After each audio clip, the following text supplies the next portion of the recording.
நான்ஸ்டிக்கில் வந்து பட்டாசு வெடிங்க. அதுக்கப்புறமா வந்து இது மாதிரி ஒரு தண்ணி வாளியில் ஃபுல்லாக தண்ணி எடுத்துக்கங்க. இந்த வாளி ஃபுல்லாக தண்ணி நிறுத்துங்க. அதுக்கப்புறமா செப்பல் இல்லை ஷூ போடுங்க.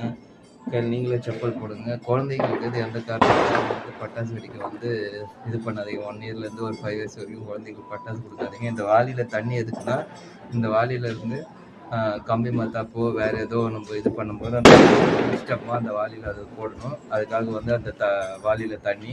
அந்த செப்பல் எதுக்கு போடுறோம்னா, நம்ம தெரியாமல் ஏதாவது ஒரு பட்டாசு எதாவது வெடிச்சிருந்தா அது புகையாக இருந்தால் அது வந்து நம்ம காலில் படாது இருக்கிறதுக்காக வந்து அந்த செப்பல் போட்டு இது பண்ணுறோம். இந்த மாதிரி ஸ்டிக்கு இது பண்ணும்போது நம்ம லாங்காக வச்சு பட்டாசு சேஃப்டியாக இருக்கும். அதுக்கப்புறமா வந்து ராக்கெட்டோ இல்லை வந்து ஆட்டோ பாம்பு கையில் வச்சு சரவெடியெல்லாம் கையில் வச்சு போகிறதோட குழந்தைங்களுக்கு வந்து நீங்களே சொல்லிக் கொடுங்க. பட்டாசு வந்து பூமத்தாப்பு எல்லாம் வந்து கூட இருந்து இது பண்ணுங்கள்.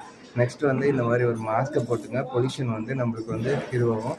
மாஸ்க்கு போட சொல்லுங்கள். குழந்தைங்களுக்கு வந்து மாஸ்க் போட்டு பட்டாசு வச்சா அந்த நம்மளுக்கு அதுக்கான வந்து லங்ஸுக்கு வந்து எஃபெக்ட் ஆகாத இருக்கும். Happy Deepavali to all. Thank you.